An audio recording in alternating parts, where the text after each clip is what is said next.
नमस्कार, वेलकम। आज के अंक में हम बात करेंगे विवाह रेखा एवं विवाह की उम्र की संबंध में कि आपकी विवाह होने की संभावना कब है, किस उम्र में आपका विवाह होगा, वैवाहिक जीवन कैसा होगा। इन सभी बातों पर आज हम बात करेंगे। सर्वप्रथम जान लें कि जब विवाह की बात आती है तो आपको अपना हथेली में बुध पर्वत क्षेत्र को देखना है। यदि आप पुरुष हैं तो आप अपनी दाहिने हथेली को प्राथमिकता देंगे और महिला है तो आप अपने बाएं हथेली को प्राथमिकता देते हुए देखेंगे। हालांकि दोनों अंतिम निर्णय पर पहुंचने से पहले हमें दोनों हथेली का अध्ययन अवश्य कर लेनी चाहिए। तो चलिए अब देखना क्या है, आपकी कनिष्ठिका उंगली। कनिष्ठिका उंगली, ये जो लिटिल फिंगर होती है सबसे छोटी वाली, इसके नीचे का क्षेत्र होता है हमारा बुध पर्वत का क्षेत्र। ये क्षेत्र होता है आपकी कनिष्ठिका उंगली के नीचे ही, इस पर्व से आपकी ये हृदय रेखा के ऊपर, यहाँ एक हृदय रेखा होती है। इसके बीच में बहुत सारी रेखाएं आपको देखने को मिलेगी। कभी कभी ये रेखाएं एक संख्या में, कभी दो, कभी तीन, तो कभी ये रेखाएं टेढ़ी मेढ़ी, ब्रांच वाले, द्वीप वाले, कई तरह की। तो ये जो रेखाएं हैं, इन दोनों रेखाओं के बीच में यहाँ पे जो यही रेखा जो है प्रणय की रेखा, प्रेम संबंध की रेखा या विवाह की रेखा, सामुद्रिक शास्त्र कहता है कि ये हमारे विवाह की रेखा है। ये आवश्यक नहीं है कि 3 रेखाएं हैं तो हमारा 3 विवाह होगा, ऐसा बिल्कुल आवश्यक नहीं है। हाँ, ये रेखाएं यदि मजबूत है, स्ट्रॉन्ग अवस्था में है, तो इतना तय है कि विवाह होने की पूर्ण संभावना को दिखलाती है, या किसी कारणवश विवाह नहीं होता है तो एक प्रेम संबंध को भी दिखलाती है। बहुत बार ऐसी स्थिति होती है कि विवाह होते होते रुक जाता है, कहीं प्रेम संबंध था, विवाह होना था, किसी कारण से नहीं हुआ, तो वो भी चीज़ें यहाँ हमारी रेखाओं पर इंडिकेशन मिलती है, अर्थात दृष्टिगोचर होता है। अब आइए तो समझ गया कि ये जो रेखा है ये हमारे प्रेम संबंध और विवाह रेखा को। सबसे बड़ी बात होती है काल की गणना हम कैसे करें कि विवाह किस उम्र में होगी। हथेली में 2 रेखाएं हैं, कभी 3 रेखाएं, तो कौन सी रेखा आपकी विवाह कराएगी और कौन सी रेखा विवाह नहीं कराएगी, क्योंकि तीनों रेखा तो विवाह आपकी नहीं कराने वाली है, कोई एक ही रेखा विवाह कराएगी। सबसे पहले काल की गणना करने के लिए आपको क्या करना है कि यदि महिला है तो यहाँ से यहाँ तक के बीच में आपको जो है ये बांट लेना है। इसके आयु को आपको ये मान लेना है कि ये 50 वर्ष, 50 वर्ष। यदि आप पुरुष हैं तो यहाँ से यहाँ तक की आयु को आपको 60 ईयर मान लेनी चाहिए। अब इसके अनुसार हमको यहाँ काल की गणना करनी है। जैसा कि हम इस हथेली में देख पा रहे हैं कि 2 रेखाएं, आप देखिए यहाँ पर थोड़ा सा, कि 2 रेखाएं बिल्कुल स्पष्ट अवस्था में दिख रही है। एक यहाँ दिख रही है और दूसरी दिख रही है यहाँ, ये 2 रेखा दिख रही है। जब हम काल की गणना करते हैं, जैसे ये बाएं हथेली का चित्र है, एक महिला सब्सक्राइबर की हथेली का चित्र है, ये बाएं हथेली का चित्र है। यदि हम इसमें गणना के अनुसार देखें, ये 50 ईयर बांट दें तो यहाँ से यहाँ तक ये 50 वर्ष है। जब हम इसमें नापेंगे, या तो आप स्केल लगा लें, स्केल जो वाले होते हैं उस स्केल से आप इसे मेजरमेंट करें और उसे 2 भागों में बांटें। जब आप इसे 2 भागों में बांट देंगे, इस प्रकार से बांट देंगे, तो देखिए इसका मिड पॉइंट यहाँ आ रहा है।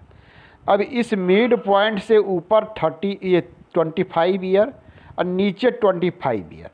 तो यदि किसी जातक के हथेली में एक रेखा हो और बिल्कुल बीच में हो, तो ये लड़की है, तो ये दिखला रहा है कि इसका विवाह 25 वर्ष के आसपास होने की पूर्ण संभावना है।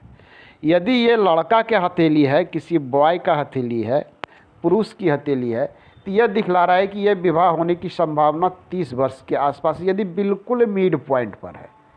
महिला है तो 25 वर्ष और पुरुष है तो 30 वर्ष में होने की ये संभावना दिख रही है।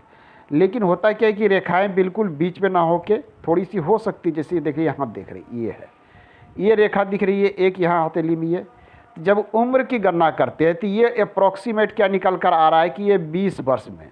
तो ऐसे जातक का जो विवाह होने की संभावना है वो 20 ईयर में होने की संभावना निकल कर आ रही है।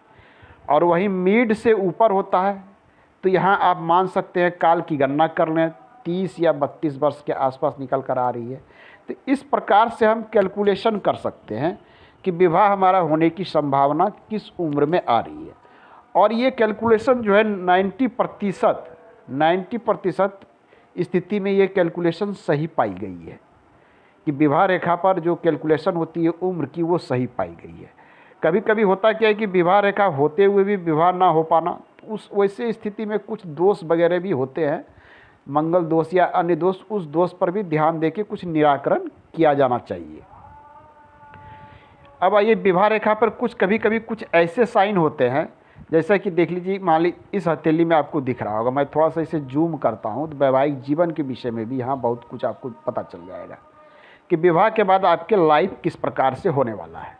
जैसे देख लें कि एक रेखा तो ये दिख रही है यहाँ, ये यहाँ जा रही है, दूसरी रेखा देखें ये जा रही है, ये देखिए रेखा इस प्रकार से झुक रही है नीचे, और यहाँ पर ये क्या कर रही है कि एक द्वीप बना रही है। ये देखिए, सबसे पहले तो एक चीज़ और क्लियर कर देते हैं द्वीप से पहले कि ये 2-3 की संख्या में तो जो रेखा मजबूत हो, सबसे अधिक मजबूत और बड़ी हो, वो रेखा आपकी विवाह को दिखलाती है। बाकी जो छोटी छोटी रेखाएं होती है वो विवाह करने की इच्छा या कहीं ना कहीं प्रेम संबंध को दिखलाती है, वो विवाह को नहीं दिखलाती है।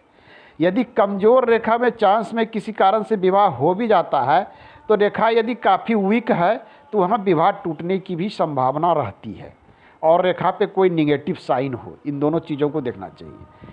अब देखिए कि यहाँ हम क्या देख पा रहे हैं कि यहाँ इस रेखा में इस प्रकार से ये नीचे झुकी है, ठीक, ये रेखा मजबूत है, इनका विवाह तो हो गया। अब देखिए यहाँ पर एक द्वीप का साइन बन रहा है इस प्रकार से, तो इस प्रकार का यदि द्वीप साइन आपके विवाह रेखा पर बनता है तो ये बिल्कुल अशुभ चिन्ह है आपके वैवाहिक जीवन के लिए। ऐसी स्थिति में आपका वैवाहिक जीवन सुखमय नहीं रहेगा, कहीं ना कहीं से आपके वैवाहिक जीवन में समस्या आते रहेगी, और अनावश्यक रूप से आपको वैवाहिक जीवन में तनावपूर्ण जीवन होगा, आपसी सामंजस्य की कमी होगी, ससुराल वालों से आपकी सामंजस्य नहीं बैठेंगे और समस्याएं क्रिएट होती रहेगी।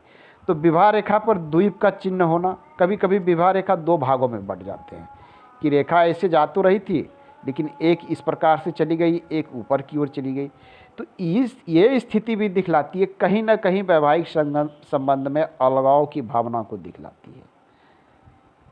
ऐसे पति पत्नी के बीच सामंजस्य की घोर कमी होती है, वो दोनों के बीच में सामंजस्य बहुत खराब रहता है। अब हम केवल बुध पर्वत एवं विवाह रेखा को देखकर सभी निर्णय को नहीं ले सकते कि वैवाहिक जीवन कितना खराब होगा या कितना सुखमय होगा। वैवाहिक जीवन सुखमय स्थिति देखने के लिए पहला तो है कि विवाह रेखा पर हम इसके चिन्ह को अवश्य देख लेनी चाहिए कि ये चिन्ह कहती क्या है।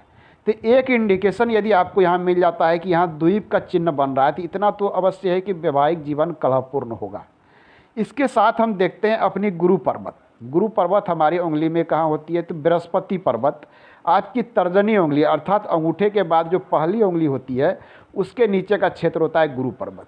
गुरु पर्वत की स्थिति आपके वैवाहिक जीवन के सुखमय होने की संभावनाओं को भी दिखलाता है। गुरु पर्वत अच्छे अवस्था में है, गुरु पर्वत पे कोई शुभ चिन्ह है तो वैवाहिक जीवन ऐसे जातक का अच्छा होता है। शुक्र पर्वत अच्छे अवस्था में है तो ये शुक्र भी वैवाहिक सुख को देता है। तो इन सब चीज़ों को देख के हमें रिजल्ट निकालनी चाहिए कि ये द्वीप आपको कितना नुकसान आपके वैवाहिक जीवन में करेगा, कितना अधिक। और तो और आपको जब आप अपनी बाईं हथेली को देख लिया और ये इंडिकेशन मिल रहा है वैवाहिक जीवन सही नहीं जा रहा है, इस पे द्वीप बन रहे हैं या फिर यहाँ पर क्रॉस बन रहा है, ये काट रहा है या फिर आपका विवाह रेखा टूटा हुआ है, तो आपको अपने बाएं और दाएं दोनों हथेली को देखना चाहिए। क्या ये स्थितियाँ दोनों हथेली में तो नहीं बन रही है? यदि ये स्थिति आपकी दोनों हथेली में बन रही है तो स्थिति गंभीर हो सकती है, आपको विशेष सतर्क रहने की आवश्यकता है। तो आज के अंक में इतना ही, मिलते हैं अगले अंक में। धन्यवाद।